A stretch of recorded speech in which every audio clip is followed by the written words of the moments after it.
돈 많은 분들이 살만한 내 집이 서울, 강남 이런 특정 지역에 얼마 없는 거예요. 이분들은 돈이 많아서 20년, 30년 된 음마 아파트 같은 데 살기 싫단 말이에요. 그러니까 반포밖에 없어. 그러면 이제 너무 비싼 거죠. 거기 수요가 집중되니까. 거기에 대해 우리나라 부동산 아직까지는 불패 신화가 한 번도 깨지지 않았기 때문에 결국에는 시간이 지나면 2배, 3배 오르더라.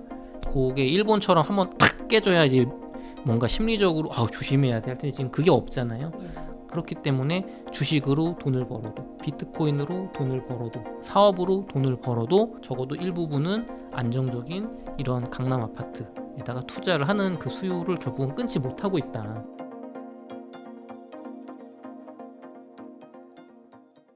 안녕하세요. 오늘 인터뷰 진행을 맡은 김예은입니다.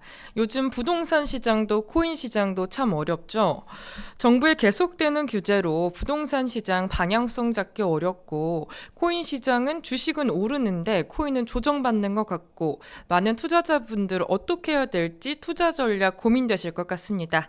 그래서 오늘은 남덕현 이사님과 함께 부동산부터 코인까지 관련 이야기 나눠보도록 하겠습니다. 이사님 안녕하세요. 안녕하세요. 네, 간단하게 소개 좀 해주세요. 네, 저는 거인의 정원 출판사의 마케팅 이사를 하고 있는 남덕현이고요. 부동산 10년차 투자자, 그리고 비트코인 투자자이기도 합니다. 반갑습니다. 네, 이사님 이제 15 대책이 시작된 지 한 달하고 조금 더 넘었어요. 지금 부동산 시장 어떻게 흘러가고 있을까요? 부동산 시장은 11호 대책 이후로 거래량은 줄고 집값은 상승을 하던 무섭게 오르던 집값이 통계적으로는 마침내 하락으로 전환을 했습니다. 다만 이제 현장에서 느끼는 분위기는 집값은 오르고 있고 거래량이 줄었지만 신고가가 나오고 있고 외곽으로 좀 번져나가고 있다. 그리고 더 중요한 건 전세값이 무섭게 오르고 있다. 이렇게 좀 요약할 수 있을 것 같아요. 그럼 집값이 오르는 주요 원인 뭐라고 생각하면 될까요?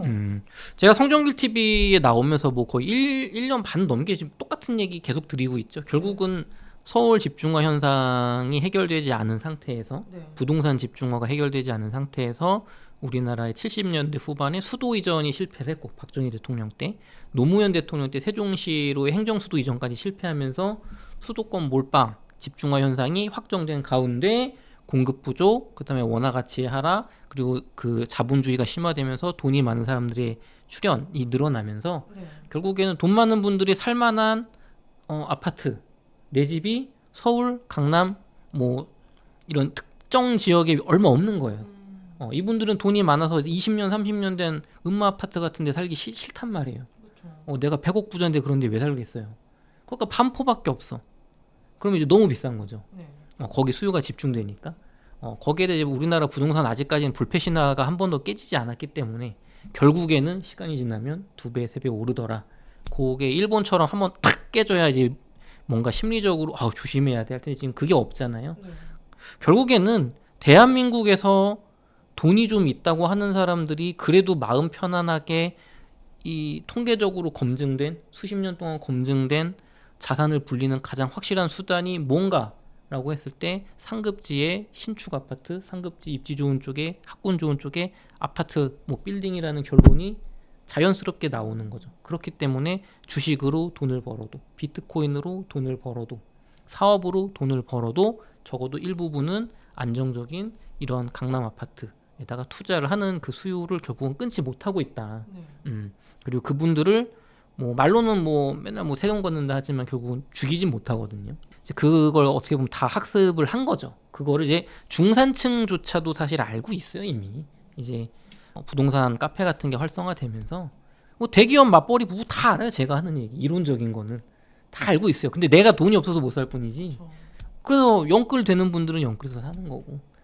결국엔 근본적인 원인은 11호 대책 엄바 아래 오줌 누기다. 그리고 특히 10월 집값 상승률은 7년 만에 최고치를 찍었다고 들었는데 어떤 지역 위주로 이렇게 상승률이 높게 측정되고 있을까요? 그러니까 10월 집값 상승률은 사실은 우리 11호 대책 이전까지 포함되어 있으니까 또 이제 9월 달 거까지 일부 포함되어 있다 보니까 요거는 이제 11호 대책 이전의 상승률이라고 봐야겠죠. 사실은 그게 포함되어 있으니까 명확하게 규제 이유라고 보기는 어려운데 뭐 핵심지입니다. 핵심지. 양극화가 이루어질 때 여기까지는 괜찮아.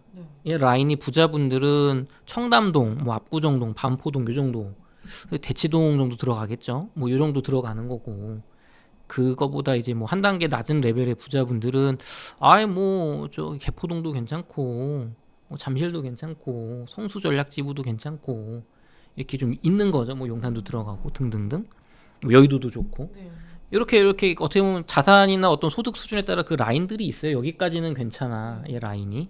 근데 거기서 이제 보통은 적어도 뭐 한강벨트 주변 정도까지가 어떻게 보면 좀 그래도 합의가 되는, 전반적으로 합의가 되는 그런 상급지인데 그런 쪽 위주로 많이 거래가 됐었고 실제로 많이 올랐고 규제 나오기 전에 영끌로 막차 타자라는 수요가 폭발했었습니다. 그리고 또 최근에 이제 부동산원에서 발표한 주간 상승률이 11월 셋째 주에서 반등을 했다고 들었어요.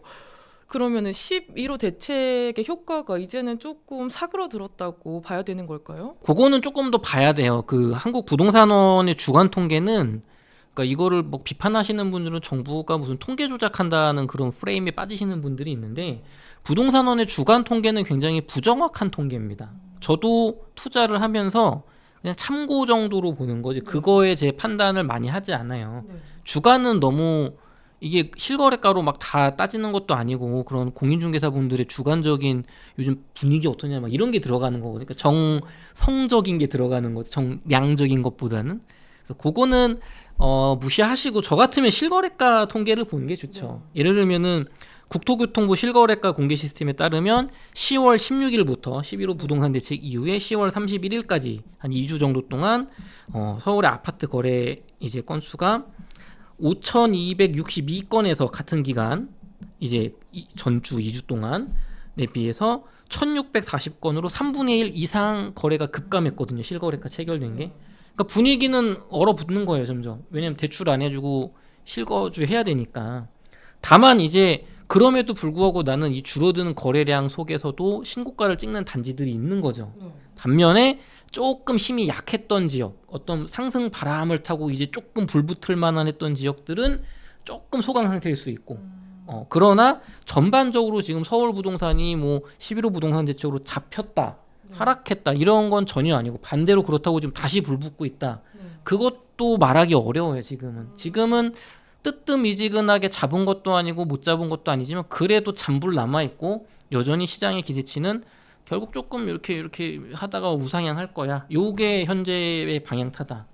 그리고 전세나 월세 시장, 특히 전세 시장은 굉장히 뜨겁다.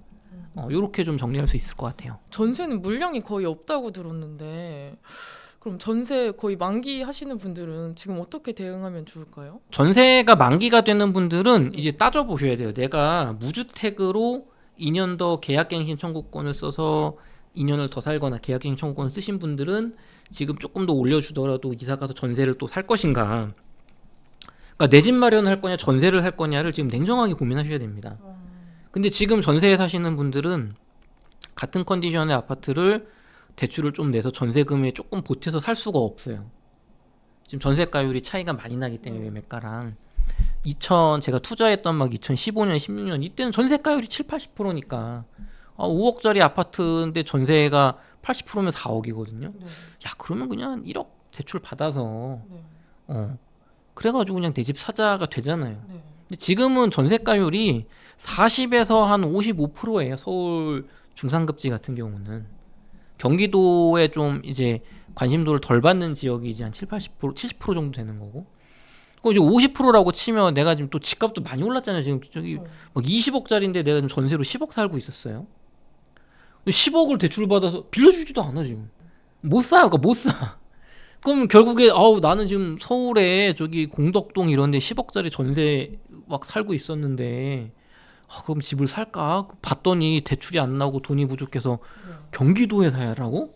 나는 지금 공덕동이면 서울에 여의도, 강남, 광화문 다 금방 출퇴근 차로 되는데 여기서 내가 이제 1시간 동안 버스 타고 다니라고? 집을 산다는 이유로? 그럼 또 전세 살 거란 말이죠. 그럼 2년 뒤에 4년 뒤에 전세금이 지금보다 올라갈 가능성이 굉장히 높은데 집값도 따져보셔야 되고, 그래서 저는 냉정하게 지금 전세 사시는 분들은 각오하셔라. 전세가를 잡는 게 참 쉽지 않다. 전세가를 물려면 정말 특단의 대책이 필요한데 정부가 못할 거예요. 제가 볼 때는 쉽지 않습니다. 그럼 후속 대책에 관해서는 또 언제쯤이면은 나오게 될까요? 최근에 여당과 야당의 그 관계자분들이 모여서 무슨 민생대책회의 뭐 이런 거 하는 게 있어요. 거기서 이미 얘기를 나누고 있습니다. 여당 관계자분들은 11호 대책으로 집값이 잡혔고 집값이 올랐던 근본적 원인은 윤석열 정부 때 돈풀기하고 둔촌주공 구하게 해서 그런 거다. 야당은 아니야, 지금 뭐 공급 부족하고 이재명 정부가 못해서 그래.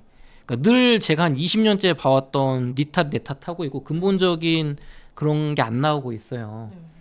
그리고 한쪽은 잡혔다 그러고 한쪽은 모르고 있다 그러고 어디서 많이 본 지금 데자뷰인데, 이게 해결이 되려면 이제 수도 이전이 불가능하다는 게 전제가 된 상태에서 서울공화국이 계속 된다는 전제 하에 특단의 공급을 저렴하게 하려면 그린벨트를 풀어야 되거든요. 3기 신도시에 국가 자금을 넣어가지고 아주 저렴한 분양가로 또 분양한다는 대대적인 공약이 나와야 되는데 이게 쉽지가 않아요. 지금 이게 뭐 사실인지는 모르겠지만 증권가에서는 우리나라 거대 건설사 하나가 지금 부도 위기다 라는 소문이 돌고 있고, 그걸로 특정됐던 롯데건설에서 우리 아니다 라고 얘기가 나올 정도. 그러니까 건설사도 지금 쉽지 않아요. 전 세계가 마찬가지인데 인플레이션이 심각해서 원가를 옛날만큼 싸게 못 지어요. 자재값 오르고 인건비 오르고 땅값 오르고. 근데 그 사람들이 돈이 없기 때문에 고분양가로는 분양이 안 되고. 그러니까 민간 건설사를 살려야 되는데 정부가 다면 민간 건설사는 뭐 먹고 사냐. 그다음에 그린벨트 풀면은 저가에 분양하면은 민간 건설 더 안 될 텐데 특히 지방은 더 안 되겠죠. 사람들이 그럼 뭐 저 서울 수도권에 좋은 그린벨트 싸게 풀리는데 그거 하자 그럴 거 아니에요. 그러니까 정부도 고민이 되게 많은 거예요. 근본은 해결을 못 하는 가운데 유튜브로 치면은 조회수 잘 나오는 사람은 섭외가 안 되고 조회수가 5천 만 정도 기대하는 분만 섭외가 되는데 이 안에서 조회수를 짜내라고 계속 난리를 치니까 뭐 강력한 썸네일, 막 어그로 끄는 썸네일, 막 이상한 주제 이런 거 하면서 막 계속 이렇게 압박하는 상황인 거죠. 이게 아마 진행을 하시니까 제 말이 공감이 되실 수도 있는데 그러니까 참 쉽지 않은 상황입니다. 그래서 결국은 12월에 지금 이미 여당에서도 정부에서도 공급대책, 특단의 대책 나온다. 김윤덕 장관님도 무슨 뭐 매년 신도시 뭐 만들겠다 뭐 이상한 소리 하시면서 그거 뒷받침되는 구체적인 계획 내놓겠다 하셨는데 그건 완전 뻥하고, 그런 거에는 여러분 1도 관심을 가지실 필요가 없습니다. 저도 그 기사를 봤는데 지금 장관님이 생각하시는 그런 그림에서는 불가능한 얘기고, 결국에는 그린벨트 풀 거냐 말 거냐입니다. 그린벨트 풀어가지고 강남의 일부 지역, 그 다음에 서울 수도권의 주요 지역에 그린벨트도 1급지, 2급지, 3급지, 4급지 이렇게 등급이 있어요. 거기서 웬만큼 풀 건 지금 다 풀었거든요, 사실. 좀 보존성이 떨어지는 것들. 근데 거기서 이제 2등급 정도 되는 것들 좀 아껴져 있는 거, 어떻게 강남에 가까운 거, 그거를 얼마나 풀어서 그거를 저렴하게 공급할 수 있느냐. 그래서 그거를 이제 어떻게 보면은 카드로 지금 집값에 더 오르기 전에 뛰어들어야 된다는 이 심리를 잠재울 수 있느냐, 일시적으로라도. 그러면 그래도 조금 한 1년 정도, 1년 반 정도, 뭐 세계 경제가 안 좋아지면 더 가겠지만 그렇게 조금 잡을 수 있지 않을까, 그렇게 생각하고 있습니다. 뭐 어떤 분들은 이제 한강을 메워가지고 거기에 집을 만들어야 되는 거 아니냐 막 그런 말씀도 하시던데, 이제 속 시원하게 감정적으로는 집값 잡는다는 측면에서는 말이 되는 얘기죠. 예를 들면 비슷한 맥락으로 용산의 미군 기지가 이제 떠나고 거기에 용산 민족공원이라는 우리 국가적인 사업을 벌이고 있는데 노무현 정부 때 확정이 돼서 거기 공원 짓지 말고 아파트 때려 짓자는 얘기도 꽤 있어요. 왜냐면 땅값이 그냥 거저 먹다시피 하니까 거기 분양가 한 5억으로 33평 내면 다들 거기 청약하려고, 용산이니까. 너무 좋죠. 근데 거기다 아파트 지금 우리나라 서울이 지금 경쟁력이 있습니까, 미래가? 네? 그거는 이제 그냥 뭐랄까 인터넷에서 할 수 있는 얘기인데 그게 요즘은 너무 심각하게 얘기가 된다는 것 자체가 전 되게 우리나라의 불행이라고 생각을 해요. 거기에다가 어떻게 공원을 만들고 업무시설 만들고 상업시설을 잘 조화해서 경복궁, 광화문만 가는 중국인 관광객, 외국인 관광객들을 용산으로 끌어들이고 강남으로 K-팝 쪽에 요 문화벨트 쪽으로 가는 그 중간 거점으로 광화문 갔다가 전통을 보고서 중간에 용산 쪽에 와서 전통과 현대의 조화, 그다음에 자연의 조화, 한강변이라고 하는 우리나라 이 자연 환경의 조화로 어떻게든 이 관광 자원을 만들어서 돈 벌 수 있게 만들고, 그다음에 강남의 술자리, 유흥, 케이팝, 이 완전 젊은 층 문화, 이렇게 이 레이어를 만들어 가지고 뭐 한강 르네상스 이런 거 해야 되는데, 지금 집값에 꽂혀서 거기다 임대주택 만드는, 진짜 무슨 생각으로 그런 얘기 하시는지 모르겠는데, 여러분 그 우리나라 중국인 분들이 동부 해안에 잘 사는 동네에서 오신 분들은 서울을 보고 비웃어요. 이제 여러분이 한번 중국의 심천 이런 데 가보시잖아요. 그럼 서울은 정말 낙후됐구나. 진짜 낙후됐고, 우리 박원순 시장 10년, 오세훈 시장 5년, 저는 개인적으로 굉장히 우리나라 서울의 경쟁력이 많이 떨어졌다고 생각을 합니다. 실제로 도시 경쟁력 보고서 같은 거 보면 서울의 경쟁력이 많이 떨어졌어요. 15년 전에 비해서. 개발이 안 됐으니까. 보존도 안 됐으니까. 여러분 그 중국의 웬만한 대도시 가보잖아요. 눈이 번쩍번쩍해요. 몇십 층짜리 건물이 있고, 저 동남아 쿠알라룸푸르 같은 데만 가도 안 돼요 지금 서울이. 옆 나라 일본의 도쿄역을 가보세요. 서울역 주변을 한번 비교해 보세요. 서울역 주변이 이게 과연 우리나라 그 전 세계 11위 뭐 종합국력 몇 위, 뭐 군사력 5위, 뭐 케이팝 문화 대국의 그 위상에 걸맞는 지금 서울역 주변이 그 환경인가? 이런 걸 따지면 정말 우리나라는 도시 경쟁력과 국가 경쟁력을 위해서 해야 될 일이 많은데, 여기다 아파트를 뭐 메워서 진짜 그건 감정적으로 할 수 있는 얘기고, 현실적으로는 3기 신도시를 어떻게 이걸 잘 분양가 낮춰가지고 대중분들이 서울에 집 안 사고 3기 신도시로 청약으로 가길 수 있게 할 것인가. 거기에 이제 이거는 근데 중저가 수요만 잡는 거잖아요. 고가 아파트, 새 아파트, 강남 가까운 데 살고 싶은 분들을 어떻게 만족시켜 줄 거냐. 재건축하기 싫으면 그린벨트 풀어서 해야 돼요. 아니면 재개발 재건축을 가게 해야 돼요. 민간으로 가게 할 거면 집값 뻥 튀게 해야 되는 거고, 민간으로 안 가게 할 거면 국가 재정을 넣든지 리츠를 뭐 만들든지 뭔가 구조를 만들어서 해내야 돼요. 지금처럼 그냥 뭐 세금 올리겠습니다, 뭐 공급해내겠습니다, 유휴부지를 짜내가지고 뭐 화내겠습니다. 그거 문재인 정부 때 그걸 못해서 못했냐고요. 안 한 거냐고요 그때. 집은 빵이 아니라서 금방 못 만든다고 얘기를 했던 게, 김현미 장관이 그 얘기 했던 게 지금 10년도 안 됐는데 아직도 그 얘기하고 있으면 어떡합니까? 네, 그렇게 좀 말씀드리겠습니다. 그리고 이제 부동산 양극화에 대해서 이야기가 많이 나오는데, 서울과 수도권, 지방 전체적으로 전반적으로 어떻게 거래량 흐름 흘러가고 있을까요? 지방이 조금 온기가 돌고 있습니다. 네. 예, 특히나 세종이나 울산 같은 데는 전세가가 좀 많이 오르고 있고, 특히 세종의 전세가가 꽤 오르고 있어요. 근데 세종은 사실 매매가랑 전세가 괴리가 너무 컸기 때문에 아마 현장에 계시는 분들은 뭐 전세가 오르고 있나 뭐 그러실 거예요. 사실 뭐 티가 별로 안 날 거예요. 하지만 한 6개월 전과 비교하면 조금씩 지방에 아주 약한 온기가 돌고 있다. 하지만 정부 차원에서 지금 지방 부동산 활성화 대책이 센 게 안 나왔기 때문에 요거는 이제 특정 지역이나 특정 동, 뭐 특정 투자 물건이 좀 한정되어 있는 얘기고, 질문 주신 서울 수도권의 양극화가 심해질 거냐 뭐 줄어들 거냐, 이 흐름은 결국에는 정부에 달려 있는 거예요. 우리나라 지방 부동산은 자체적인 경쟁력이 약하기 때문에 정부에서 서울을 조이고 지방을 풀어주는 그런 양극화 해소 대책으로, 쉽게 말해서 서울은 대출도 안 해주고 취득세 올리고 양도세 높이고 종부세 높이고 하면서 목을 조이면서, 지방의 미분양난 아파트들은 이렇게 양도세 없고 취득세 없고 뭐 8년 뭐 공공임대 사업하면 100% 양도세 감면해주고 뭐 하여튼 당근을 주면, 서울에 아파텔, 오피스텔 투자하느니 지방에 아파트 제대로 된 거 투자하는 게 나을 것 같다라는 그걸 만들어주면 투자 수요가 지방으로 갈 수 있고, 저 같은 유튜버들이 이런 데 나와가지고 지금 뭐 대구가 어디가 기회고 막 이런 얘기 확대 재생산하면서 흐름을 만들 수 있죠. 그러면 양극화가 일시적으로 해소되겠죠. 뭐 3년, 4년, 5년 문재인 정부 때처럼 보신 것처럼요. 하지만 장기적으로 10년, 15년을 봤을 때는 양극화는 당연히 좀 심해질 거라고 봅니다.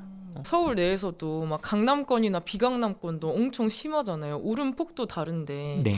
그러면은 조금 힘들게 땡겨서라도 갈아타기를 해야 되는 게 지금 맞는 시점일까요? 저는 뭐 동의하지 않아요. 저는 그러니까 부동산 투자 관점에서 보면은 네. 영끌에서 상급지 가는 게 맞는 말이거든요. 그게 똑같은 비율로 오르더라도 가격이 계속 벌어지는 거예요. 영끌 상급지 그리고 어느 나라나 경제가 망한 나라라고 할지라도 최상급지의 그 특정 지역은 가격이 계속 올라가고 살아남습니다. 그런 논리로 집값도 많이 오르고 안전하고 수익도 꽤 벌 수 있는 게 최상급지 영끌 투자는 맞는데 저는 부동산만 투자를 하라고 말하는 사람이 아니잖아요. 네. 포트폴리오 투자예요. 내 집도 가지고 미국 주식 S&P 500이나 저기 상위 10개 종목 기술주 ETF도 투자하고 DCA로 비트코인도 DCA로 투자하자. 그다음에 뭐 정말 원한다면 뭐 한국 주식 일부나 약간의 뭐 부동산 한 채 더 정말 정부 정책이 좋을 때 뭐 틈새 시장 투자 정도 하자. 이렇게 분산 투자를 강조하잖아요. 네. 그러면은 서울 아파트에만 투자를 하게 된다면 그 말이 맞는데 지금 서울 아파트 대출도 안 해주는데 대출을 안 하고 내 돈을 20억, 30억 꼬라박아가지고 그 투자를 한다면 수익률이 정말 떨어지거든요. 서울 아파트는. 그러니까 아파트는요, 여러분 대출을 많이 꼈을 때 수익률이 괜찮은 거예요. 정확히 말하면 수익금이 좋은 거예요. 수익률은 뭐 그냥 전향인데 수익금이 좋은 거예요. 10년에 2배, S&P 500도 10년에 2.5배 가요. ETF 추종이. 미국 국채 투자도 지금 5%는 나와요. 네.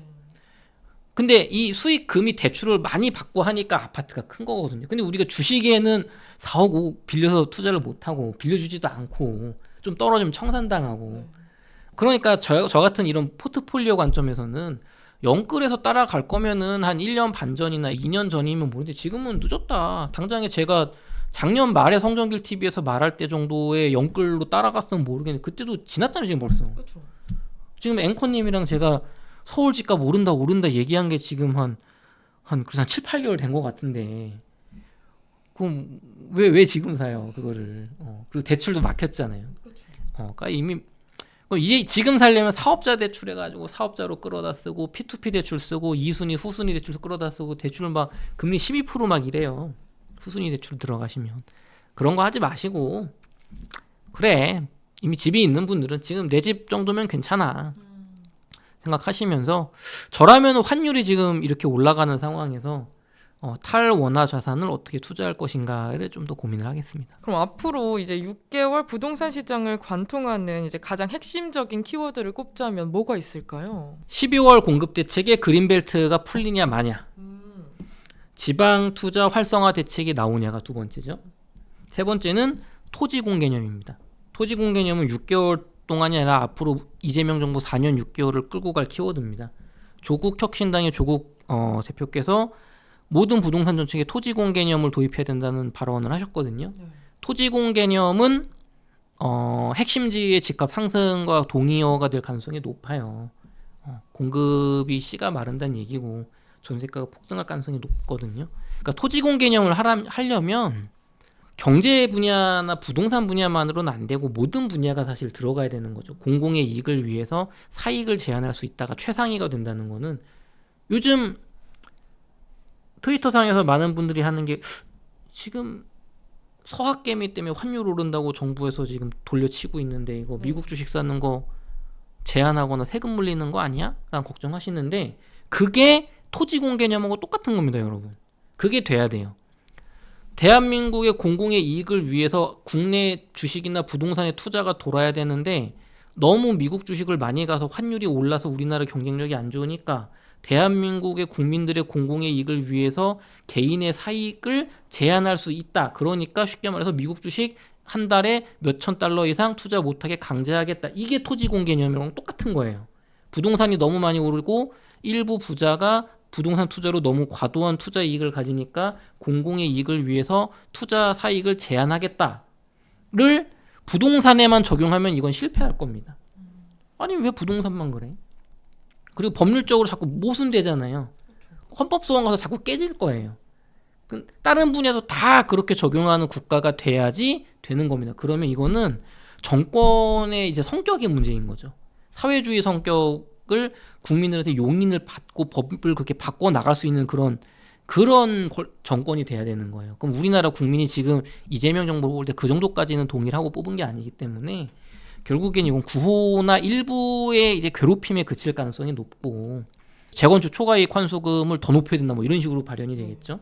아니면은 보유세를 더 높인다거나 공정시장가액 비율이나 이런 세금을 걷는 쪽으로 갈 거예요. 그러면 결국에는 이게 애매하게 가면은 집값을 높이고 공급을 줄이고 사람들의 핵심 지수를 자극하는 그 20년 동안 반복된 걸로 갈 확률이 높기 때문에 이것도 결국엔 또 이제 집값 올라간다는 얘기로 갈 가능성이 높습니다. 그래서 정리하자면 12월 공급 대책, 그 안에서 그린벨트 해제가 나오냐 마냐, 강남의 그린벨트 해제. 두 번째는 지방 투자 활성화 대책이 뭐가 나올 것이냐 앞으로 6개월 동안. 세 번째는 토지공 개념을 얼마나 이번 정부에서 강하게 드라이브를 걸 것인가.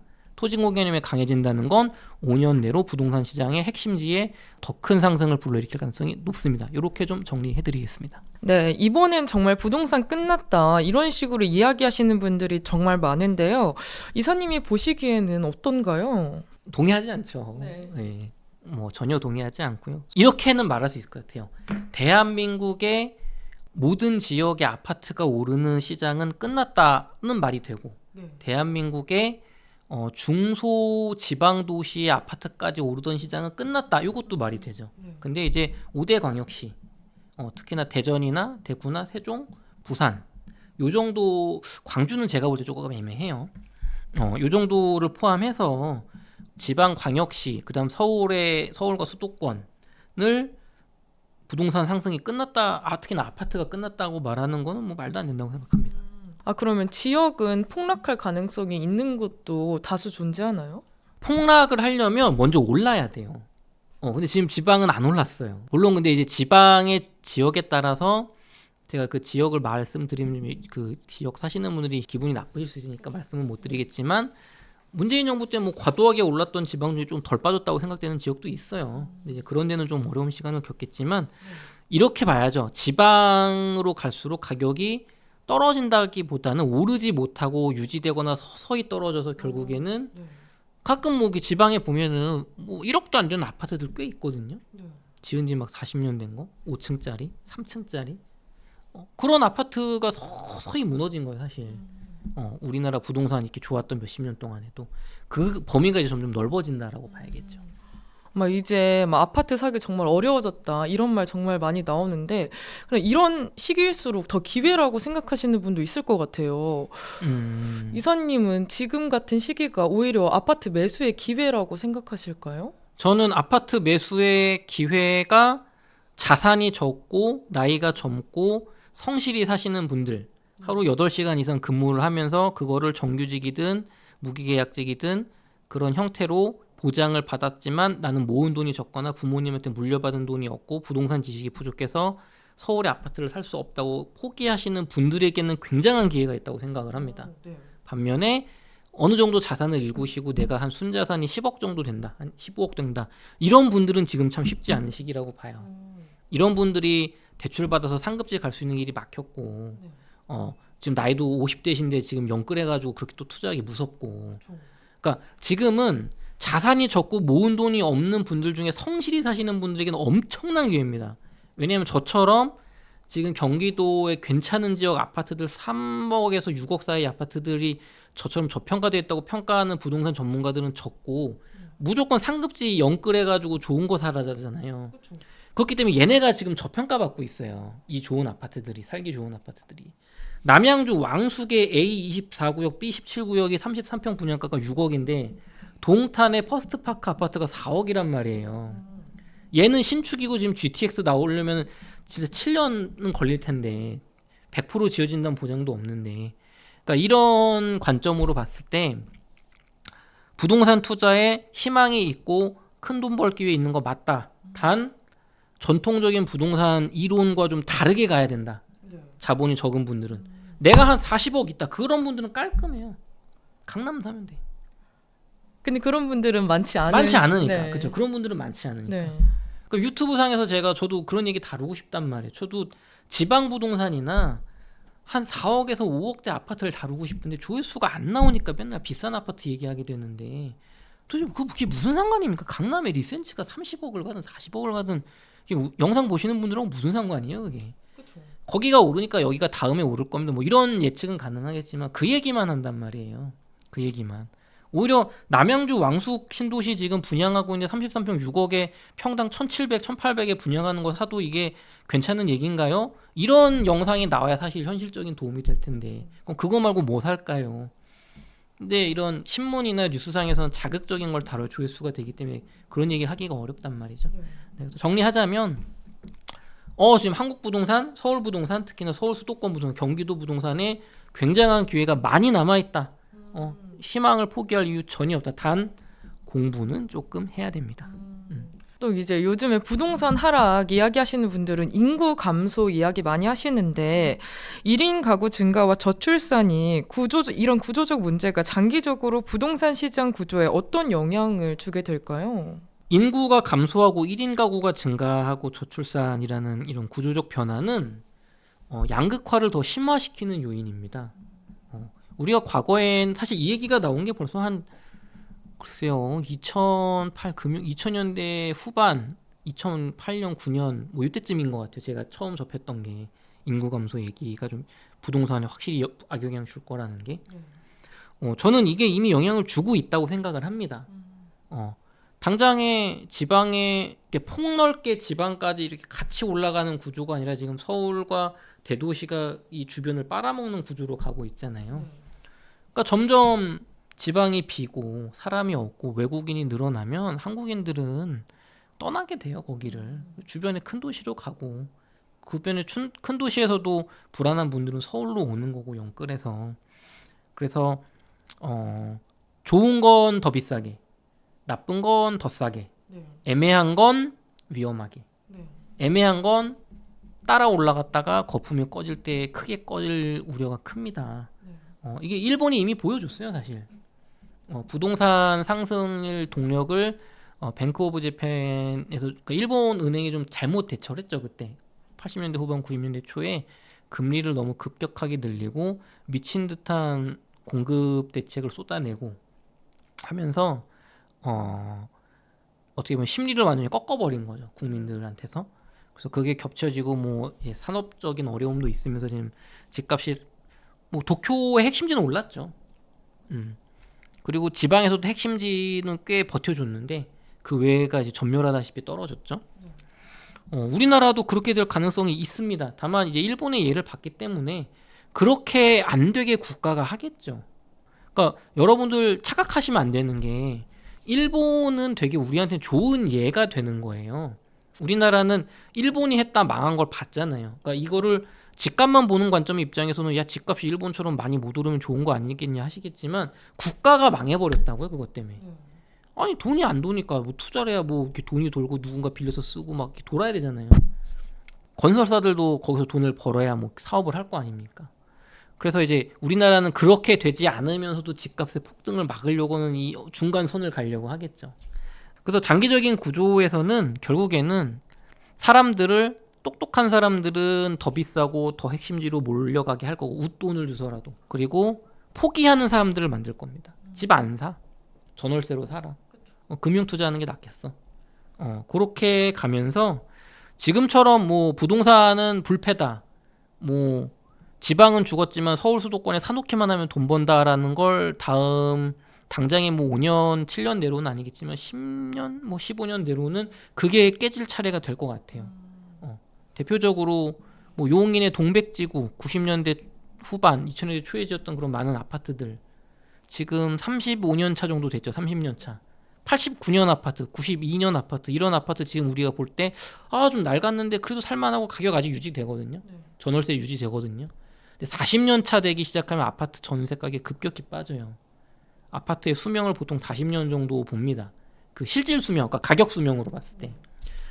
이제 그런 아파트들이 재건축이나 리모델링을 못 가게 되면서 슬럼화되고 외국인 노동자를 들어서고 소득이 중하류 계층이 그런 데 들어차면서 이제 거기 살던 괜찮은 서민분들 중산층 분들이 더 상급지로 몰려드는 그런 악순환. 상급지는 더 오르고 하급지는 더 빠지고 애매한 애들은 불안하고 국가는 그 안에서 갈팡질팡하는 그런 상황이 나타날 수 있다고 봅니다. 근데 이사님 말씀처럼 애매한 아파트가 위험하다고 이렇게 말씀 주셨잖아요.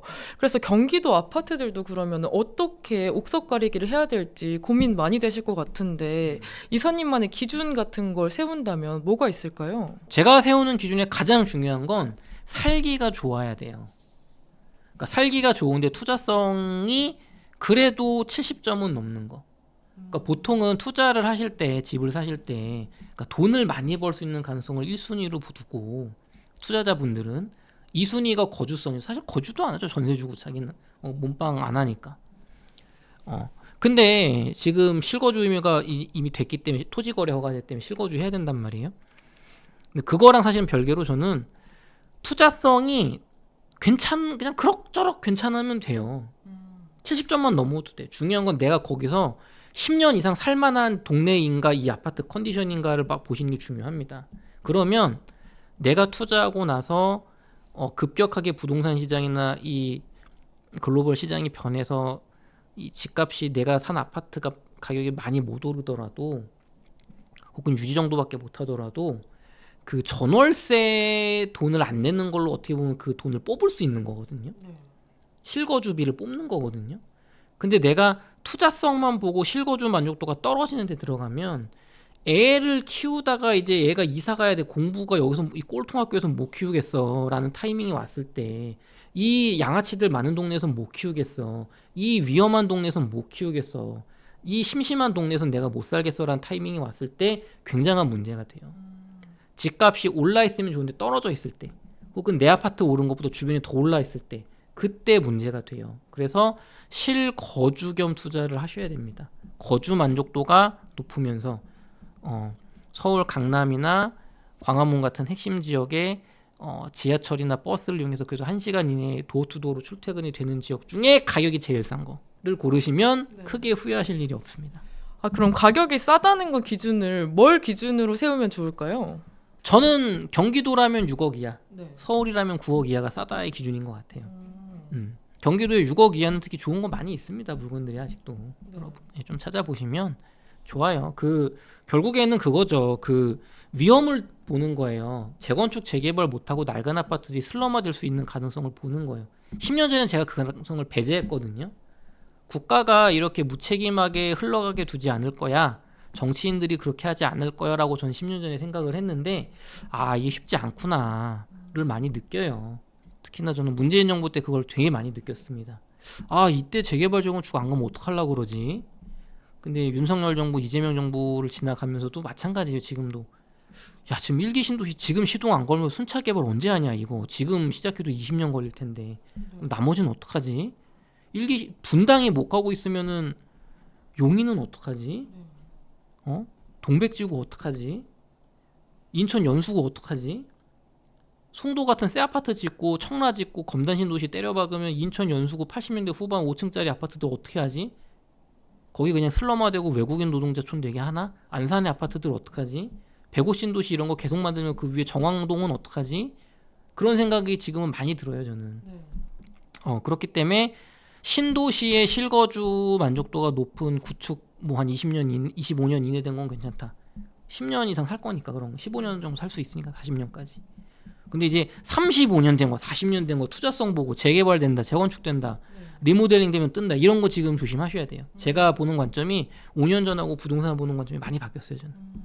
그리고 주담대 이제 금리가 6%까지 이렇게 터치했다고 들었는데 그러면은 지금 시점에서 그런 대출 금리를 감당하고도 집을 사는 게 좋을지 아니면 조금 금리가 떨어질 때까지 기다렸다가 집을 사는 게 좋을지 어떻게 하는 게 좋을까요? 근데 그 6%는 모든 분들이 그런 건 아닐 거예요. 지금 그렇게 높지는 않을 겁니다. 전반적으로는 이제 특정 조건이 있을 텐데 금리는 상관하지 마시고 사세요. 그냥 여력이 된다면 금리 바로, 6%나 5%나 4%나 별로 금액 차이 많이 안 납니다. 생각보다. 그때 낮아지면 갈아타시고 고정금리로 하셔가지고 정부 대책을 이용하면 6%가 뭐예요? 4%대로도 나오는데 정책자금 쓰시고 한 6% 정도가 나오시는 분이 많은지는 모르겠어요. 저는 글쎄 한 4.5 정도가 보통이시지 않을까 싶은데 주택담보대출 금리가 은행이 웬만한 분들이 신용이 안 좋다거나 어떤 조건이 있으실 겁니다. 그 정도로 빌리셨다가 미국 금리 인하가 될지 안 될지 모르죠. 우리나라도 따라갈지. 또 시중금리는 또 정책 당국의 의지가 달려 있는 거니까 모르지만 고정금리로 빌렸다가 금리가 낮아지면 그때 저기 갈아타면 돼요. 갈아타시면 됩니다. 너무 그 금리에 연연하지 마시고, 또 금리가 내려가면 금리 인하 요구권이라는 게 있어요. 네. 아니 시중금리가 이렇게 많이 개선되고 내가 신용이 개선됐으니까 좀 낮춰줘라, 이런 것도 좀 협의가 가능하거든요. 물론 모든 게 되는 건 아니지만 그래서 뭐 금리가 뭐 8% 9% 이렇게 상승하는 추세다 이런 좀 얘기가 다르겠지만 네. 저는 뭐 내 집 마련을 금리 때문에 미룰 만큼 지금 금리가 큰 상황이라고 보지는 않는 것 같아요. 그럼 부동산이 장기적으로 봤을 때 우상향한다고 생각하실까요? 아니면 이런 식으로 유지가 된다고 생각하실까요? 저는 서울과 경기도의 특정 조건의 부동산, 네. 살기가 좋고 서울 핵심지 지역에 출퇴근이 가능한 1시간 이내로 그런 아파트들, 특히나 신도시에 있는 아파트들은 우상향할 거라고 봅니다. 네. 지방에 광역시에 있는 대부분의 아파트들도 우상향할 거라고 봐요. 근데 그 기간이 10년 정도는 제가 우상향할 거라고 보는데 그 이상은 진짜로 모르겠어요. AI의 발전, 자산 토크나 그다음 우리나라의 이제 전세 시대를 마감하고 주택 재개발 재건축으로 월세화로 기업형으로 갈 수 있거든요. 그러니까 이런 요인들이, 불안 요인들이 있기 때문에 15년 뒤, 20년 뒤에도 뭐 부동산은 짱짱할 거야라고 제가 답은 못 하겠어요. 다만 강남은 갈 겁니다. 어느 나라나 그 부자들이 사는 그 핵심지는 이건 이게 별 세상인 거예요. 이거는 이거 재벌들 사는 데라고 생각하시면 돼요. 쉽게 말하면. 그 외에는 10년 정도는 우상향하겠지만 앞으로 부동산도 옛날처럼 그냥 사놓고 끝이 아니라 공부해야 된다. 큰 틀에서 이 부동산 자체 정책적인 거 말고 일자리를 많이 봐야 돼요. 특히 지금은 AI, 지금 아마존 이런 기업들 물류창고 가보시면 사람이 안 날라요. 우리 쿠팡처럼 안 해요. 로봇이 다 한다니까. 지금 막 로봇이 택배 들고 막 점프 뛰고 일자리가 없어지는 게 무섭습니다. 지금 젠슨 왕이, 엔비디아의 CEO 젠슨 왕이 관리자들 중에 AI 툴이나 이런 챗GPT 같은 거에 의존하는 걸 좀 줄이라고 말했던 관리자들이 있다는 보고를 듣고, 당신들 미쳤냐, 어떻게든 AI로 자동화할 수 있는 모든 걸 자동화해야 된다, 하지만 내가 여러분 일자리를 줄이지 않겠다고 약속한다라는 말을 했거든요. 여러분은 그 말을 믿습니까? AI가 다 우리 일자리를 자동화했는데 우리 CEO가 선의로 나는 안 자를 거라는 말을 믿으세요? 지금 오라클 역대급으로 지금 감원하고 미국의 빅테크들 감원하고 신규 주니어들 안 뽑고 있는데 결국에는 대체가 되는 순간 일자리는 없어진다고 봐야겠죠. 화이트 칼라 일자리 많은 게 지금의 코딩 분야가 이미 많이 그렇게 되고 있어요. 그러니까 일자리의 감소가 무섭기 때문에 저는 대한민국 부동산이 우상향한다라고 보지 않습니다. 10년 정도는 봐요. 근데 그 기간이 짧아질 수도 있어요. AI 발달 때문에. 그리고 물론 길어질 수도 있어요. 항상 모든 기술이 당장 모든 걸 바꿀 것처럼 하지만 오래 걸리는 경우가 많잖아요. 그렇기 때문에 유동적이지만 옛날처럼 뭐 서울 부동산, 경기도 부동산, 핵심지 부동산, 새 아파트 역세권에서 무조건 오른다, 그건 아닐 수 있다. 하지만 지금은 집 사야 된다. 근데 11호 대책이 실수요자들이 집 사는 거를 어떻게 보면은 막았다, 힘들게 했다, 이런 이야기가 나오고 있잖아요. 그래서 30대 신혼부부나 이제 청년층 같은 경우에는 지금 현금이 없으면 집 사기가 좀 어렵다, 이런 이야기가 나오고 있는데 그런 분들은 어떻게 전략 세워서 집을 사면 좋을까요? 서울 수도권에 내가 가진 자금과 현금 대출을 받았을 때 강남이나 광화문을 지하철이나 버스로 도어투도어로 1시간의 일자리 출근이 가능한 지역의 아파트를 내 돈에 맞춰서 사시면 돼요. 그리고 그 지역이 규모가 큰 신도시면 좋습니다. 파주운정 신도시, 동산 신도시, 광명 신도시, 그리고 창릉 신도시, 남양주 왕숙은 조금 애매하긴 하지만 들어갈 수 있어요. 그리고 하남 교산, 그다음에 뭐 성남 쪽, 그다음에 또 어디가 있을까요?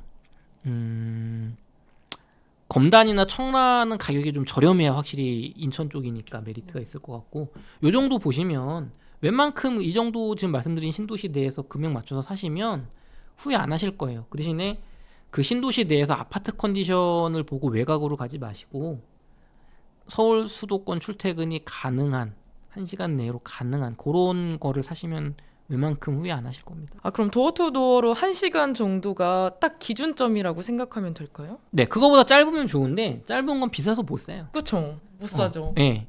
사람이 감내할 수 있는 게 제가 볼 때는 1시간 10분인 것 같아요. 1시간 10분 도어 투 도어로 다 쳐서 정말 기다리는 시간 다 쳐서 그거 넘어가면 이제 사람이 파김치가 되니까 물론 이제 저기 우리 가장분들 외벌이 가장분들이 지금 50대 분들이 특히 많으신데 저 수원의 메탄 건선이나 거기서 그 노란색 분당선 타고 역삼역까지 오는데 도어 투 도어로 한 1시간 40분은 걸릴 거예요. 그런데도 한 10년 전부터 거기서 많이 사셨거든요. 집값이 저렴하고 그러니까 애 키우긴 좋으니까. 근데 그런 요즘 젊은 층들은 그렇게 살지 않습니다. 제가 볼 때 1시간이 딱 좋은 것 같아요. 맥시멈 보기. 그럼 내년까지 해서 이제 부동산 시장이 반등을 많이 하게 된다면은 가장 큰 촉발 원인 뭐라고 생각하실까요? 12월 공급 대책에서 별게 없을 때라고 봅니다.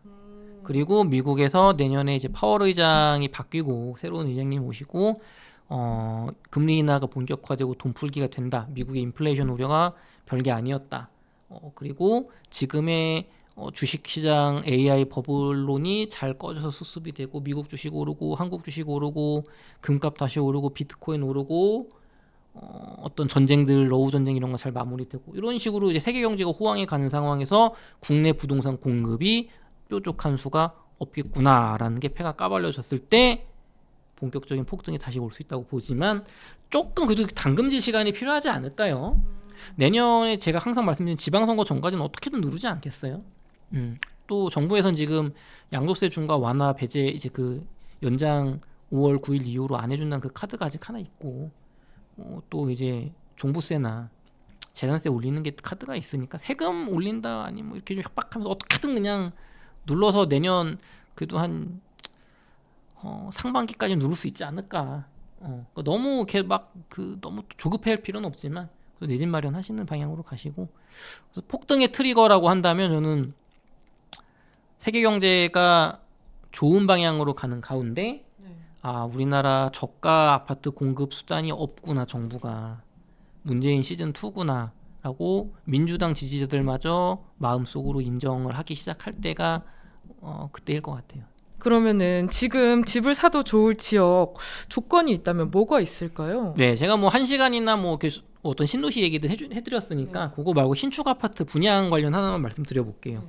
지금 남양주 왕숙 신도시에 A24구역, B17 블록 구역 이제 아파트가 분양하고 있거든요. 요게 33평이 6억 정도 합니다. 그러니까 이게 남양주 왕숙 신도시를 제가 되게 좋아하진 않는데 여기 같은 경우는 GTX B역에서 그래도 한 도어투도어로 한 10분에서 15분 정도면 되는 것 같아요. 그러면 GTX B는 되긴 될 거거든요. 글쎄 한 7년 정도 뒤면 완공될 것 같은데 제 생각에는 빨리 되면 뭐 5년 뒤다라고 하는지 모르겠어요. 그게 될지는. 저는 2016년 17년 이때 GTX 얘기 나올 때 제 책에 앞으로 3년 부동산의 빛으로 책에 GTX가 2030년에 완공되면 빠른 거다라고 써놨거든요. 제 책이 22년에 나왔나 그런데 지금 GTX A가 삼성역 뚫리는 게 뭐 28년 30년 얘기 나오잖아요. BC는 아직 착공도 제대로 이제 착공 조금 한 거고. 그러니까 2030한 2년 5년 요때 GTX B 뚫린다고 하면 또 여기 아파트가 한 3년 뒤에 완공될 테니까 지금 6억에 의정부라든가 구리 쪽 아파트 보시는 분들에 한해서는 괜찮은 것 같아요. 그쪽에 일자리가 있거나 그러니까 서울의 일자리인데 지금 이거 분양받고 게 좀 선택권이 좀 그런 경우에는 창릉 신도시나 저 하남 교산이 좋으니까 그쪽을 더 먼저 보시되 내가 서울 동북권에 좀 이렇게 일자리 뭐 사업을 하신다거나 자영업 하시거나 아니면은 나는 그래도 새 아파트 신도시 좋은 데 살고 싶은데 이미 조금 비싸거나 좀 이쪽도 괜찮다 하시는 분들은 남양주 왕숙의 A24구역 B17구역 여기 27평 아파트는 지금 5억 5천인가 그랬거든요. 22평 아파트는 4억 3천인가 그랬던 것 같아요. 여기 정부 대출 좋은 거 나오니까 디임돌 대출 그런 걸로 저는 저기 하시면 괜찮은 것 같아요. 그래서 새 아파트니까 여기 신도시 자체가 워낙 규모가 크기 때문에 살기는 되게 좋으실 거예요. 완공되고 나서 앞으로 살기 좋을 테니까 종합적으로 고려해 보시되 여기도 나쁘진 않다. 그렇게 좀 말씀드릴게요. 네, 요즘 비트코인 시장 어떻게 보고 계실까요? 비트코인 시장은 공포에 휩싸였던 한 달간이었죠. 비트코인 원화 기준으로 빗썸 그래프 기준으로 최고점 한 1억 8천, 1억 7천 9백을 갔다가 1억 2천만 원까지 달러 기준으로는 이제 8만 달러대가 뭐 깨지네 마네 하면서 급격하게 하락을 지금 한 달 사이에 했었고 알트코인은 말할 것도 없고 마이크로 스트래티지 주식 박살났고 트레저리 기업들 박살나면서 엄청난 공포에 휩싸인 한 달이었습니다. 최근 한 며칠 사이에 야금야금 비트코인이 올라서 지금 9만 달러 돌파하고 지금 원화 기준으로 1억 3,600만 원까지 바닥에서 한 1,500만 원 올라왔거든요. 지금 다시 오르나? 이제 다시 올라가나? 요런 분위기가 있고 요 이야기를 하시는 분들은 이 하락 사태가 JP 모건 미국 월가 금융가의 음모였다. 그거여서 떨어졌기 때문에 펀더멘털이 훼손된 게 아니고 상승 사이클이 남아있다라고 보시는 쪽이 있고 반대로 비트코인 사이클은 놀랍게도 딱 들어맞는다. 반감기 이후에 1년 6개월 뒤에 정확하게 이번에도 떨어지기 시작해서 앞으로 1년 동안은 비트코인이 한 7천만 원, 8천만 원까지 얼마든지 떨어질 수 있다. MSTR 같은 회사는 말할 것도 없고 알트코인도 그럴 확률이 높다. 이렇게 보는 양대 세력이 지금 치열하게 본인의 이론과 데이터를 동원해서 지금 본인들의 논리를 강화하면서 설명하는 그런 시장인데 암호화폐 투자 많이 했던 사람들은 팔았어요. 뭐 그런 큰 손들뿐만 아니라 비트코인 20만 달러, 30만 달러 가니까 절대 팔지 말고 나는 떨어질 때마다 더 산다, 엄청난 기회다라고 2주 전까지 얘기했던 로버트 기요사키 부자 아빠로 유명했던 분도 9만 달러에 팔았습니다. 그렇죠. 왕창 팔고 저기 그 부동산 쪽에 넣었어요 돈을. 그리고 뭐 요즘에 그런 많이 거, 언급하시더라고요. 하시고. 네. 그런 상황인데 근데 여기서 로버트 기요사키 나쁜 놈이네. 그 사람 계속 비트코인 오르라고 사라고 해놓고서 팔았어. 이 말과 행동이 다른 놈. 이렇게 생각하시는 분들은 다시 한번 생각해 보셔야 됩니다. 암호화폐 투자를요? 감정적으로 저 사람 말과 행동이 틀리네, 나쁜 놈 이렇게 가시면 교훈을 얻지 못하실 거예요. 로버트 기요사키가 그렇게 말하는 건 기분 나쁘죠. 재수 없죠. 얼마 전까지 막 지금 가격은 너무 싸고 2배, 3배 갖고 자기는 팔았으니까 리스크 관리하려고. 근데 이제 그런 격언이 있습니다. 투자해서 돈을 벌고 싶으면 인플루언서들이나 투자 구루들의 말이 아니라 행동을 보면 안다고. 정확히 말하면 지갑을 보면 안다. 이 사람의 말은 20만 달러, 30만 달러 간다 더 살아였지만 행동, 지갑은 팔았죠. 근데 중요한 건 팔았다가 아니에요. 팔아서 뭘로 바꿨냐예요. 이분은 전광펀 5개 광고 사업이랑 어떤 호텔 사업 이런 데 돈을 넣었어요. 여기서 월세 수익률이 월세가 따박따박 나올 거라서 현금 흐름으로 본인은 바꿨다라고 얘기를 해요. 나의 투자 원칙과 틀리지 않다. 이게 본인을 쉴드 치는 말일 수도 있지만 여기서 우리는 배워야 됩니다. 이 사람은 옛날에 쌀 때 샀어. 그래서 이 사람은 20만 달러, 30만 달러 갈 거라고 뻥을 쳤는지 본인도 믿었는지 모르죠. 하지만 올라갈 거라고 했는데 암호화폐가 폭락하기 시작하니까 자기의 이 확정 수익이 점점 줄고 있는 상황에서 그래 9만 달러 정도면 내가 먹을 만큼 먹었다 쌀 때 사가지고 이거 팔고 나는 이게 월 1,000만 원, 2,000만 원 현금 흐름을 만들어내는 월세 수익률 부동산으로 투자를 해서 확정 수익금을 월 현금 흐름으로 바꾸는 투자를 한 거거든요. 이거 자체는 우리가 욕할 게 없어요. 좋은 투자거든요. 이거는 내가 벌 만큼 벌었어. 예상만큼 못 벌었지만 그래도 벌 만큼 벌었어. 그걸로 따박따박 배당 나오는 주식 샀어 랑 똑같은 거예요. 다만 내가 그 말을 입을 턴 것 때문에 욕을 감정적으로 할 수 있지만 나도 저 사람처럼 투자하면 되게 좋았을 텐데 라고 우린 이거를 배워야 돼요. 그 사람 욕하기보다는 나는 왜 그때 쌀 때 사가지고 비쌀 때 내가 대출 받은 거 갚을 만큼 팔아서 리스크 제거를 못했지. 나는 왜 그때 지금 내가 6천에 사가지고 1억 7천까지 갔을 때 3배나 먹었는데 한 절반 정도 팔아가지고 이거 지금 현금화 해가지고 따박따박 뭐 대출을 갚아버렸다든지, 그러니까 현금을 까먹는 대출을 갚았다든지, 아니면은 배당주에 투자해가지고 돈을 만들어내지 못했을까. 이런 거를 우리가 이제 반성하는 차원에서 너무 욕하지 말고 우리도 저런 행동을 다음에 할 수 있는 투자자가 되자. 다만 역시 인플루언서들의 말은 믿을 게 못 된다. 톰리 아저씨의 이더리움이 너무 싸고 에릭 트럼프가 이더리움은 역사상 다시 없는 기회라는 말을 믿고 투자하지 말고 본인이 공부하고 해야 된다. 그렇게 말씀드릴게요. 그럼 그동안 비트코인이 하락했던 이유는 뭘까요? 과거에는 지금 뭐 시즌이 끝났다, 올드 고래들이 팔고 있다라는 이론이 있었는데 최근 며칠 사이에 미국 월가의 JP 모건이 작정하고 떨어뜨린 거다라는 또 설도 있어요. 저는 솔직히 말씀드리면 뭐가 진실인지 모릅니다. 이 얘기를 하는 분들은 뭐 근거는 나름대로 있습니다. 10월 10일에 작정하고 JP 모건이 MSTR 주식을 77만 주를 팔아치웠고, 그다음에 미국의 이제 MSCI 지수 주식하시는 분들은 잘 아실 텐데 거기에 이제 마이크로 스트래티지 MSTR이 1년 전에 편입이 됐거든요. 그러면 ETF 주식들은 의무적으로 그냥 사는 거예요. 기계적으로 그 안에 MSCI 펀드에 들어있는 주식들을, 그러니까 우리나라 주식도 거기 들어가면 거기 주가가 오르는 이유가 그냥 기계적으로 사는 거예요.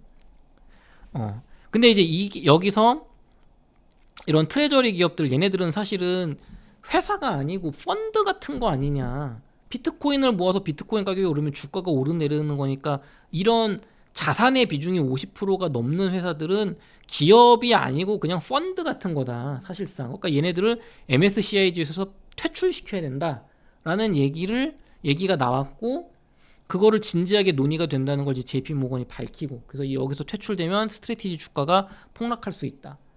그러면 얘네들이 돈이 없기 때문에 뭐 비트코인을 팔아야 될 것이다, 이러면서 이제 비트코인 폭락 죽음에 나선 사이클 이론이 막 퍼지면서 퍼드가 오고, 유튜브 상에서도 마이크로 스테이지 이거 안 팔아도 버티는 거 맞냐, 그런 영상 막 나왔잖아요.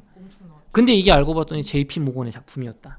자기들은 공매도 치면서 주식 팔면서 이거를 어떻게 스트래티지를 무너뜨리고 그걸 인수하려고 했었다라는 얘기가 나왔는데, 또 어떤 분은 야 바보들아, 얘네가 MSTR 주식 판 건 맞는데 공매도는 안 쳤어, 그거 알지도 못하면서 그런 말 하면 안 되라는 또 얘기도 있어. 전 솔직히 지금 이거 준비하기 전에 잘 못 봤어요, 거기 어디가 진실인지. 근데 많은 분들이 그거를 확인 안 하고 퍼나르는 건 봤어요. 인플루언서도 나름 유명하다는 분들도 그런 얘기를 하려면 JP 모건이 진짜 MSTR 주식을 숏을 쳤는지를 그 영어 원문으로 된 걸 찾아보고, 저는 그걸 능력이 안 돼 있고 관심도 없으니까 안 찾아봤지만 DCA 투자니까 저는 비트코인 그걸 알아보고서 내가 알아봤더니 이렇게 해서 얘네가 진짜 해서 이 말이 맞다, 나도 그래서 JP 모건이 이걸 음모론이라는 거에 동의한다라는 주장을 해야 되는데 그냥 퍼와가지고 빨리 막 이렇게 하는 거예요. 그러니까 비트코인 오를 거다, 확인하고 하셔야 됩니다.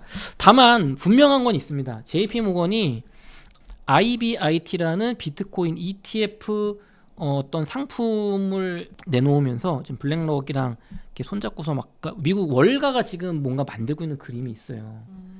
여기서 되게 중요한 게 JP 모건이 못 만드냐면 복잡한데 2026년에 비트코인 가격이 폭락을 하더라도 2028년에 비트코인 가격이 올라 있으면 많은 수익을 내놓을 수 있는 복잡한 비트코인 투자 상품을 지금 내놓고 막 밀고 있어요.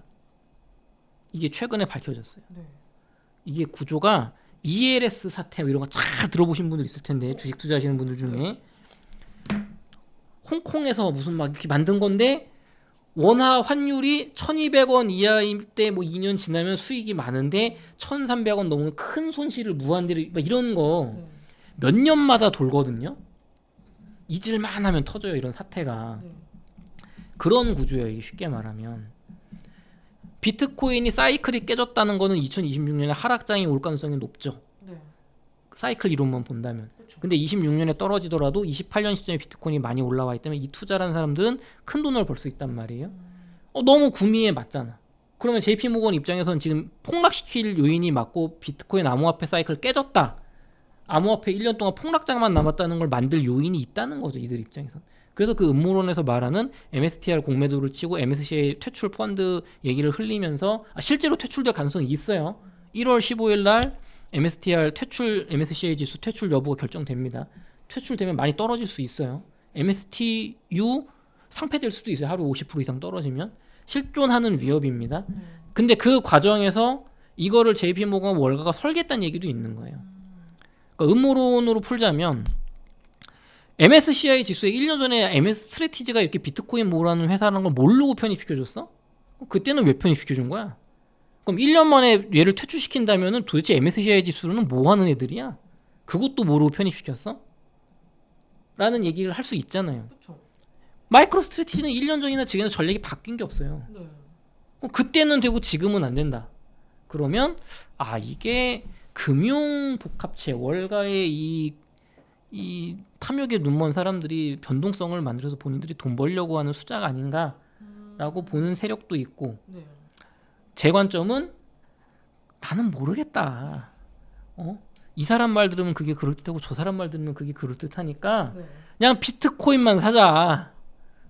비트코인만 사고, JP모건이 음모론 한 게 맞아. 그러면 MST를 죽일 수도 있고 안 죽일 수도 있잖아요. 비트코인 폭락시킬 수도 있고 못 시킬 수도 있잖아요. 모르겠잖아요. 근데 확실한 건 뭐예요? 월가가 비트코인에 관심이 무지하게 많네. 여기서 돈 냄새를 맡았네. 그리고 저것도 비트코인을 사모으는 펀드거든요. 비트코인을 기관이나 국가는 계속 사모아요. 그건 변하지 않고 있어요. 그러면 나는 비트코인 투자를 하겠다. 하지만 양자 컴퓨터 해킹 이슈도 있고 이런 노이즈가 있으니까 나는 타이밍을 못 맞추겠고 DCA로 산다.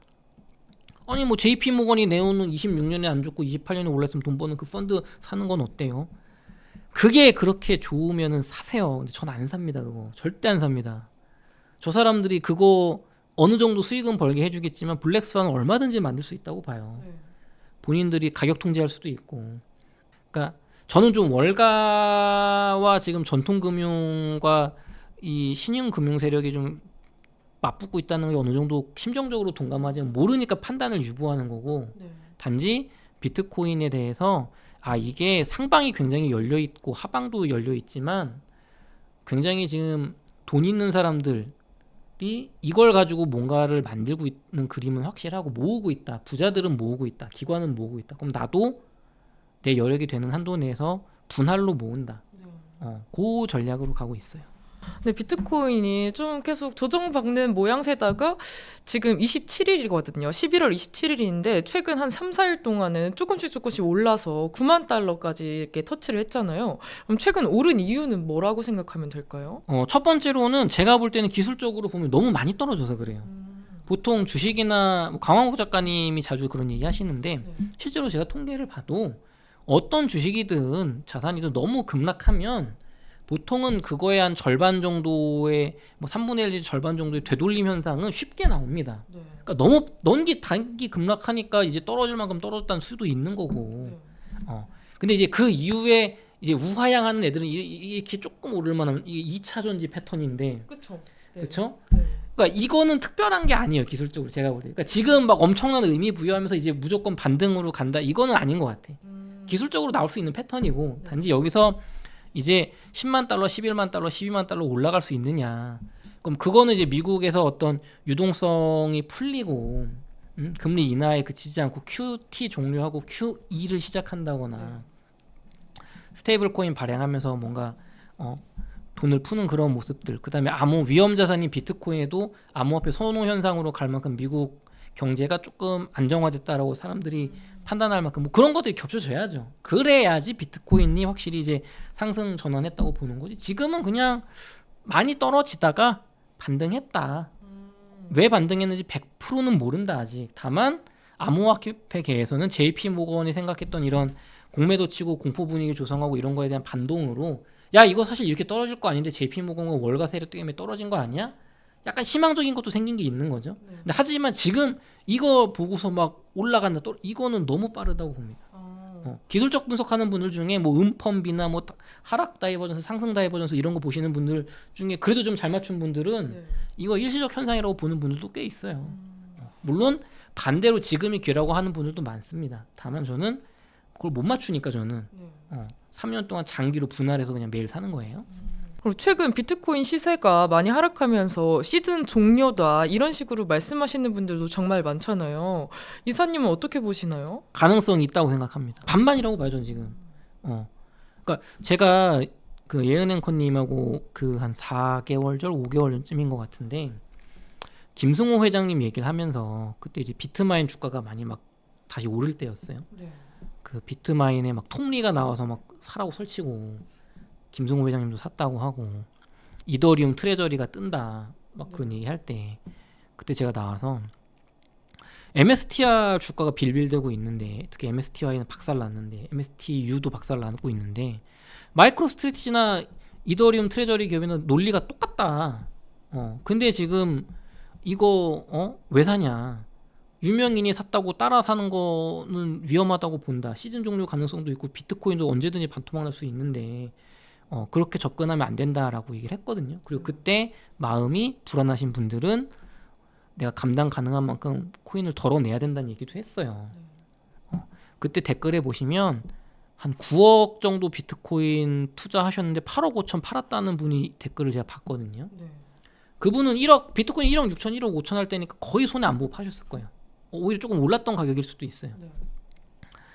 지금 떨어질 때 그분 손해가 아주 최소화됐겠죠. 물론 지금부터 더 올라가면은, 근데 지금 뭐 사도 그분은 싸게 잡는 거니까. 무슨 말씀 드리고 싶은 거냐면 시즌 종료 가능성 얼마든지 있습니다. 누구도 몰라요. 유명 인플루언서 분들 아무도 모릅니다. 그거 장담할 수 있는 분들 없어요. 로버트 기요사키도 팔았잖아, 자기도. 그다음에 뭐 말이 바뀌어요, 유명하신 분들. 그거 맞출 수 있으면 내가 보증 걸죠. 내 말 틀리면 물어줄게. 할 수 있는 사람 아무도 없어요, 전 세계에. 그렇다는 거는 적어도 시즌 종료설을 주장하는 분들 말도 지금 패턴만 보면 맞아요. 비트코인 반감기 1년 6개월 뒤에 정확하게 지금 딱 떨어졌어요, 10월 달부터.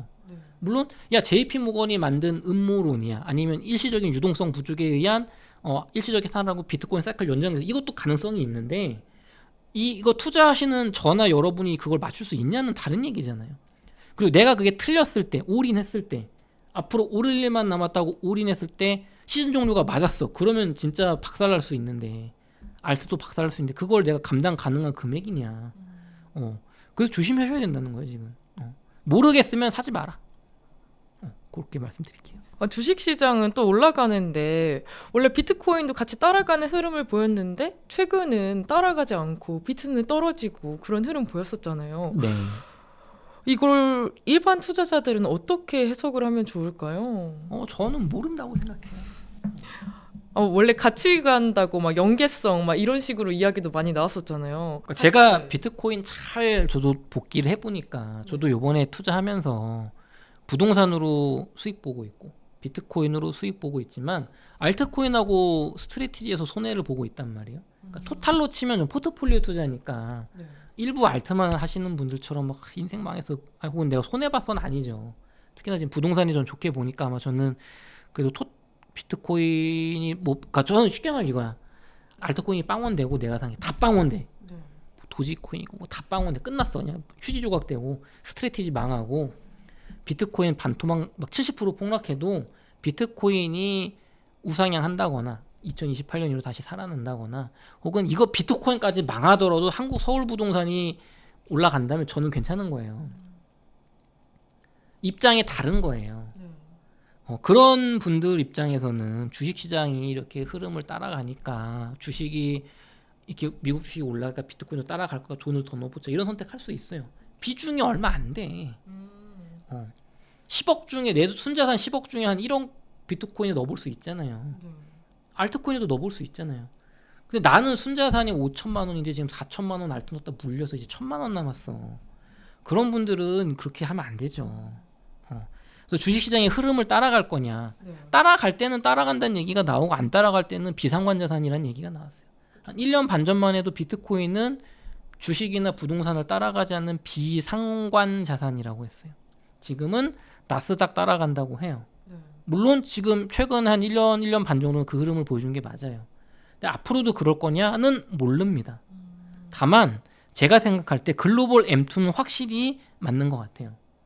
글로벌 M2가 미국 전 세계에 돈이 찍혀 나오는 게 늘어나면 늘어나. 요즘은 또 글로벌 M1을 봐야 된다, M0을 봐야 된다. M2 말고 뭐 그런 얘기까지 나오는데, 그냥 큰 틀로 보면 비트코인이 유동성 흡수 자산인 건 맞는 것 같아요.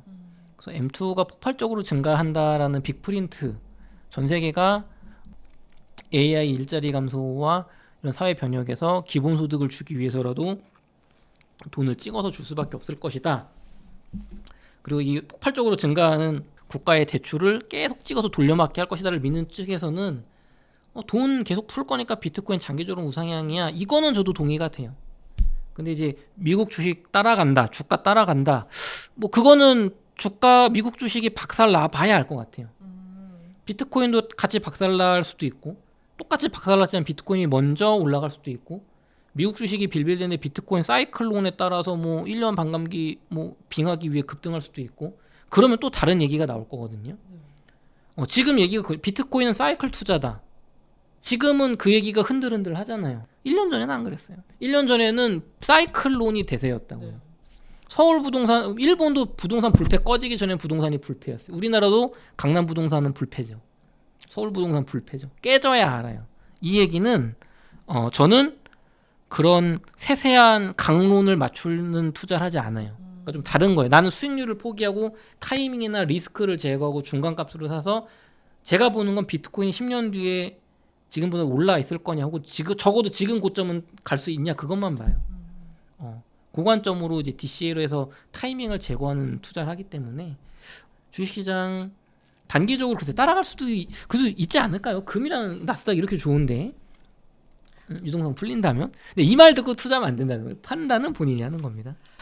그럼 지금 같은 시기에 비트코인 수량을 늘려가는 게 좋을지 아니면 조금 더 있다가 사는 게 좋을지 이사님은 어떻게 생각하시나요? 저는 지금 가지신 자금 중에 비트코인에 투자할 자금을 퍼센트를 정하시고 순자산의 뭐 5% 약간 보험성으로 아니면 순자산의 한 15% 약간의 수익률을 기대하고 혹은 30% 이거는 이제 부동산이나 주식급으로 투자하는 거죠. 자산을 늘릴 목적으로 퍼센트를 먼저 정하시고 그 금액을 저라면 3년 동안 매일 나눠서 사겠어요. 내가 비트코인에 지금 5천만 원 투자하고 싶으면 그냥 3년 동안 5천을 매일 나눠서 사겠어요. 그러면은 중간 가격으로 사실 거고 괜찮은 수익을 볼 확률이 높다고 봅니다.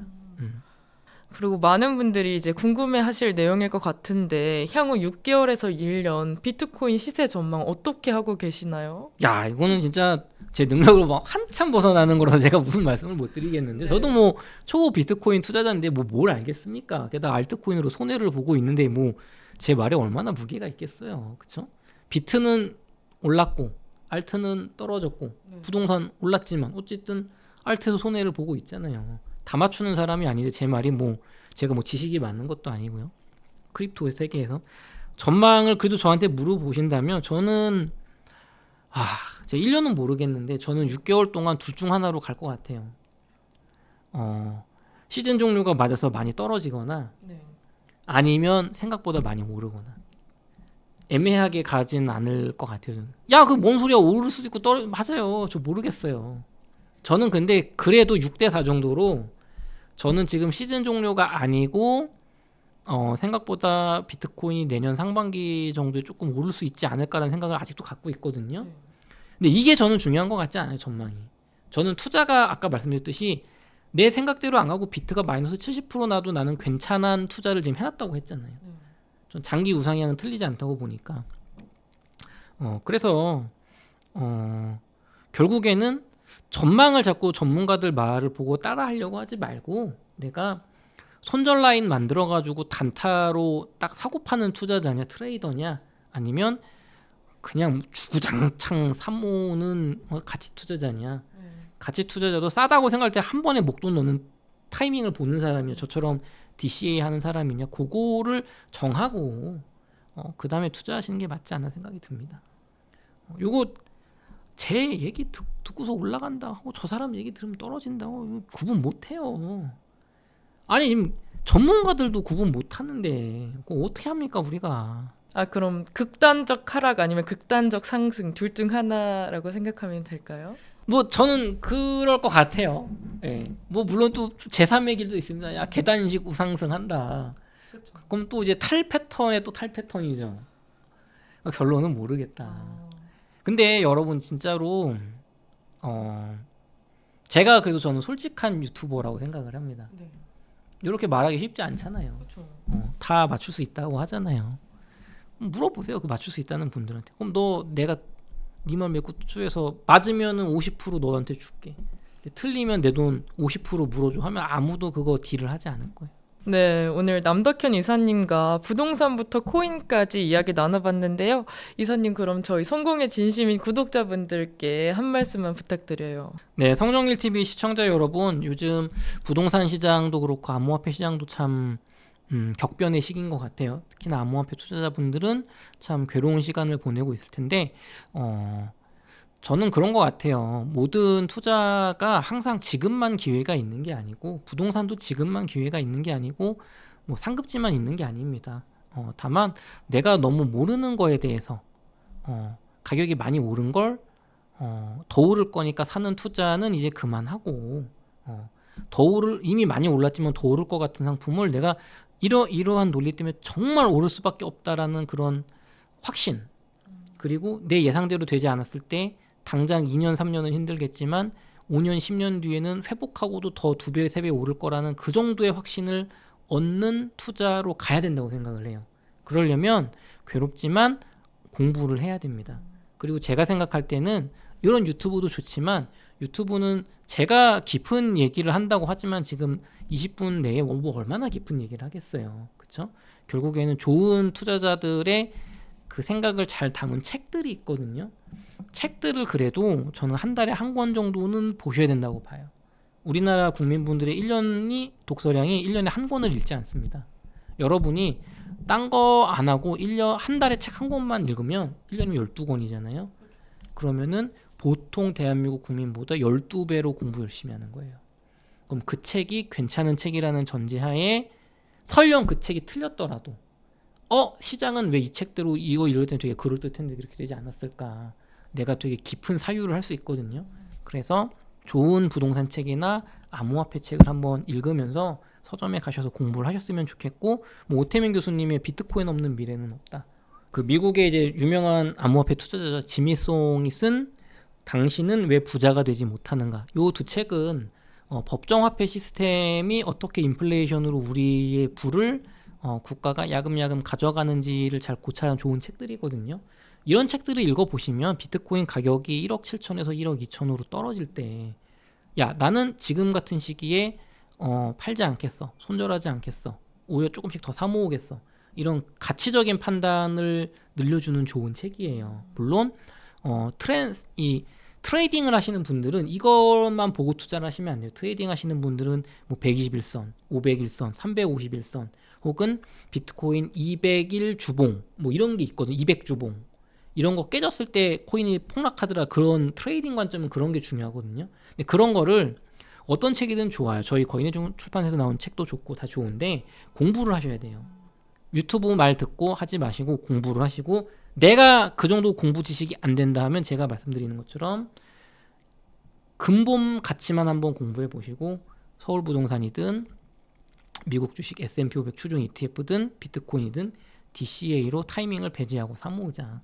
그렇게 말씀드리겠습니다. 네, 이사님 귀한 말씀 감사합니다. 오늘 저희가 준비한 인터뷰는 여기까지고요. 오늘 인터뷰가 여러분의 투자 전략에 도움이 되셨다면 좋아요와 구독, 알림 설정 잊지 마시고 저희는 다음 인터뷰로 찾아뵙겠습니다. 감사합니다. 감사합니다.